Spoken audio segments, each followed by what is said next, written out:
My mom ripped up my medical records and screamed, "You're letting your sister die." My dad called me a selfish mistake. They dragged me to the hospital to donate half my liver.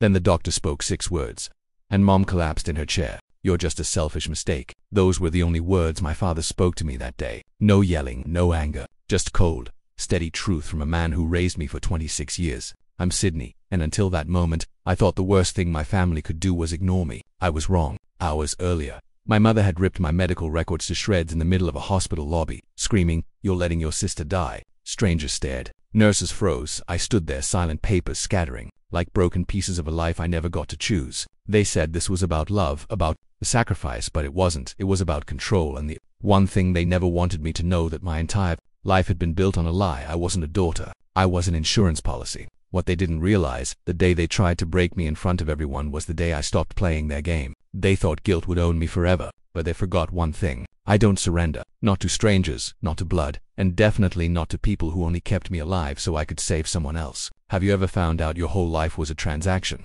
Tell me in the comments, because what I did next changed everything. The shredded pieces of my medical records clung to the sterile hospital floor, like confetti from a celebration I was never invited to. My mother stood over me, chest heaving with a rage that could have burned through steel. "Do you think you get to sit there and act like some sort of victim?" she spat, voice cutting through the hush of the lobby like broken glass. "Your sister is dying, Sydney, dying, and you're doing nothing. Absolutely nothing." Her words weren't new. They'd been sharpened over years, honed into weapons that fit perfectly in her mouth. Behind the glass wall of room 311, Vera lay in her hospital bed, pale, fragile, yet still managing that signature smirk. Chemotherapy had stolen her hair, but not her arrogance. Her eyes met mine, and for a split second I hoped for something, anything human. Instead, her look said everything. "I'm still the center. You're still orbiting." I bent to pick up a few scraps of the file, not out of guilt but because they mattered. Proof, facts, something solid that couldn't be twisted like every bedtime story they fed me growing up. "I didn't raise you to be this cold, this ungrateful," Mom hissed, lowering her voice as if volume made it virtue.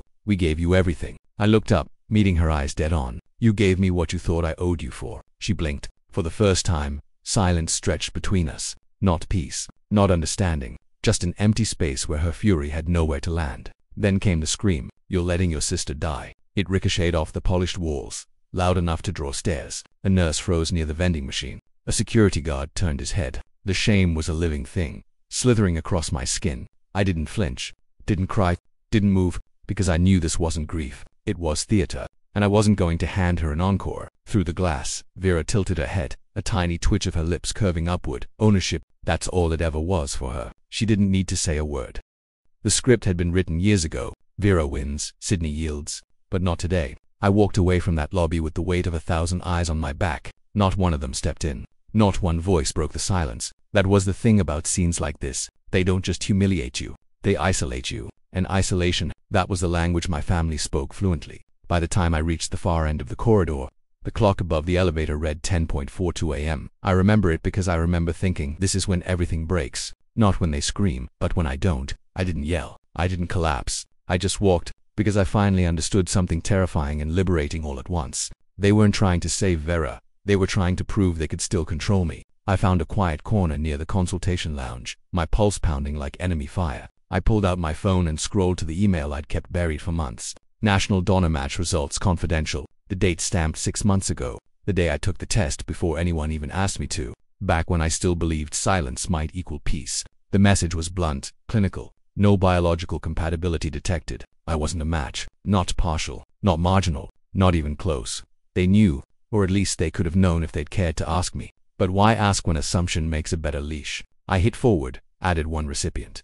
Dr. Hallstrom, subject line, reconfirming non-compatibility for records. CCD my attorney, Laura Lay, because if this circus turned legal, I wanted my armor in place before the first shot was fired. I stared at my name in the signature block. Sydney Hale, not Vera's sister, not Coraline's daughter, just me. And for the first time in my life, that felt like a declaration, not a deficiency. When I looked up, Dad was there, not storming in, not shouting, just standing, broad shoulders squared like a man who thought the world owed him reverence for existing. He didn't call my name. He never had. His voice was flat, almost bored. "You're just a selfish mistake." No raised tone, no venom, just fact. Delivered like weather, inevitable, unchangeable. And somehow, that hit harder than any scream. I didn't cry, didn't ask what he meant. That would have given him the dignity of disbelief. Instead, I let the words settle on my skin like wet cement, heavy, hardening, but not sinking. Behind him, Vera's room glowed like a stage. She didn't move, didn't blink, just watched, like a queen surveying pawns.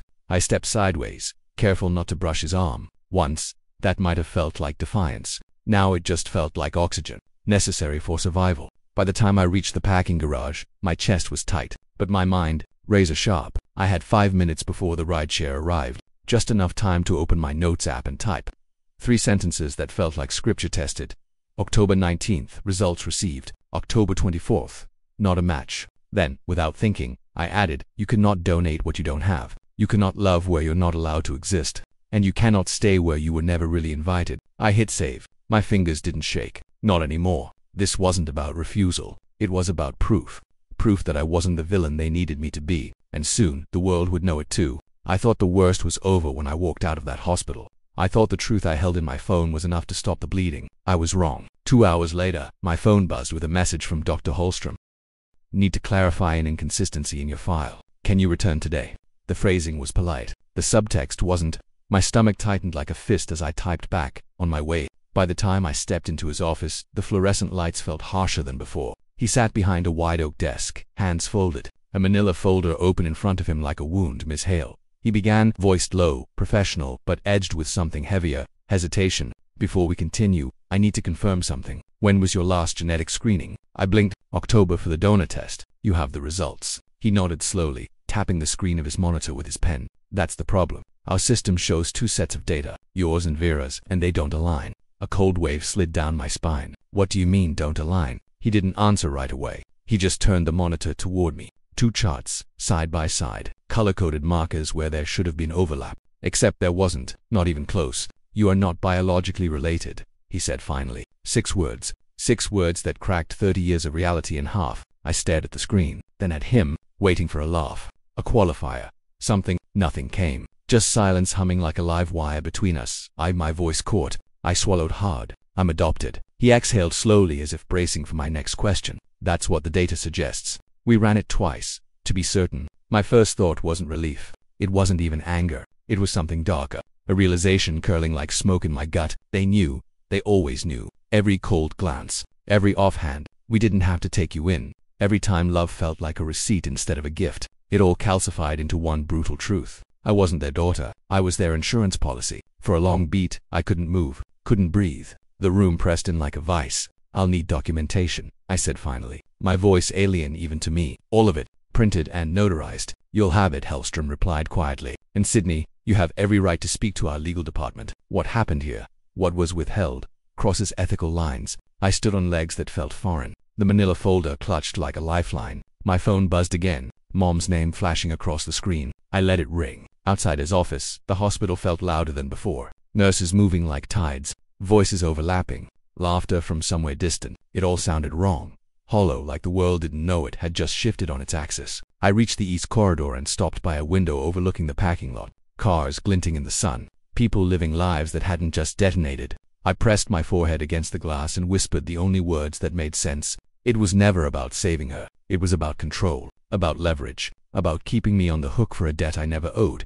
And now they tried to bury the truth under layers of guilt and forged paper. But the truth didn't rot. It waited. I turned from the window, spine straight, jaw locked. They thought I was done. They thought silence was my default setting. They were wrong. This wasn't survival anymore. This was war. I walked back into the hospital's media room before the chairs were even culled from Coraline's little gratitude ceremony. The banner still hung, the lights still burned, and the cameras were still rolling down their tripods. She had just erased me on livestream, spinning the story like I never existed. I didn't walk in angry.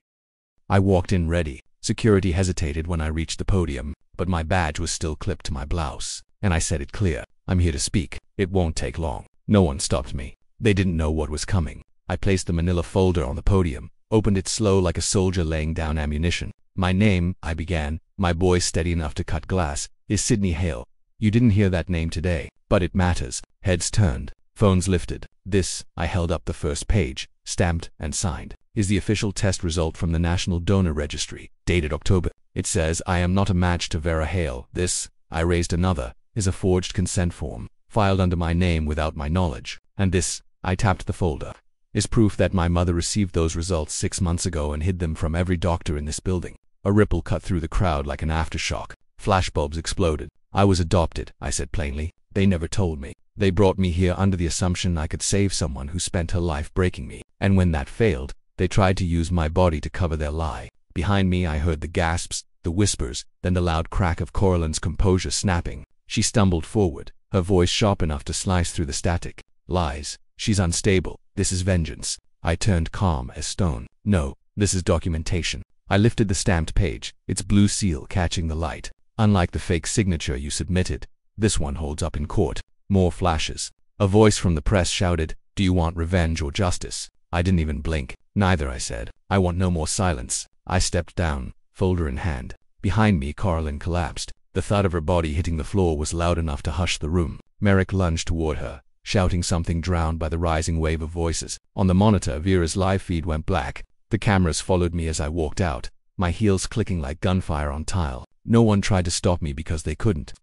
Not anymore. By the time I hit the sunlit pavement outside, my hands weren't shaking. Not when I called Laura, not when I said, "Send it all. Every file, every photo, every timestamp. Press first, then legal." She exhaled a sharp breath on the other end. "You just blew the roof off, Sid." "Good," I said. "Let them choke on daylight." For the first time in my life, the truth wasn't buried. It was loud, it was permanent, and it was mine. It's been 7 days since that press conference. 7 days since my name stopped being a whisper and became a headline. Adopted daughter exposes consent forgery and organ donation scandal. Hospital Ethics Board launches investigation. I didn't read the comment sections. I didn't need to. This wasn't about applause or outrage. It was about truth. And finally standing in it without shaking. Coraline under medical observation. Merrick silent as the grave he dug for his own reputation. Vera discharged yesterday. No Instagram sermons. No curated Bible verses. Just digital quiet. And me. I sat on my balcony this morning. Coffee black. The city alive beneath me. And for the first time in years, I felt like the air was mine to breathe. Later, the hospital's legal office called. Their voice was calm, almost apologetic. "Miss Hale, your liver was never a viable match. Not marginal, not partial. Even if you'd agreed, it wouldn't have worked." I laughed, not because it was funny, but because of the brutal irony. They waged a war over something that was never possible. It was never about saving her, it was about owning me. At 4:45 p.m. a text lit my screen. "Vera, can we meet? Just us, please." I went, not for closure, for confirmation. She sat on a hospital bench, hoodie pulled tight, hospital socks still on her feet. When I approached, she didn't look up right away. When she did, her voice was quiet, flat. "They only kept you in case. I needed something one day." It landed like frost, cold and weightless, because deep down I'd always known I'm not asking for forgiveness, she added. "Good," I said, "because I'm not offering it. No screaming, no dramatic exit, just a people finally admitting what blood never made us family." The next day I filed the paperwork for a legal name change. Sydney Hale, mine by choice, not by transaction. Before bed, I opened an envelope I hadn't noticed in the mail stack. No return address. Inside, a note in slanted handwriting. "Hi Sydney, I saw your story. I'm adopted too. I didn't know I could say no either. Thank you for showing me I can. I'm 17. You gave me something I didn't know I was allowed to have. Choice. No signature. Just proof. Not of pain, of purpose. So, if you're watching this and you've ever felt erased by the people who should have protected you, hear me. Your worth is not up for negotiation. Your voice is not too loud.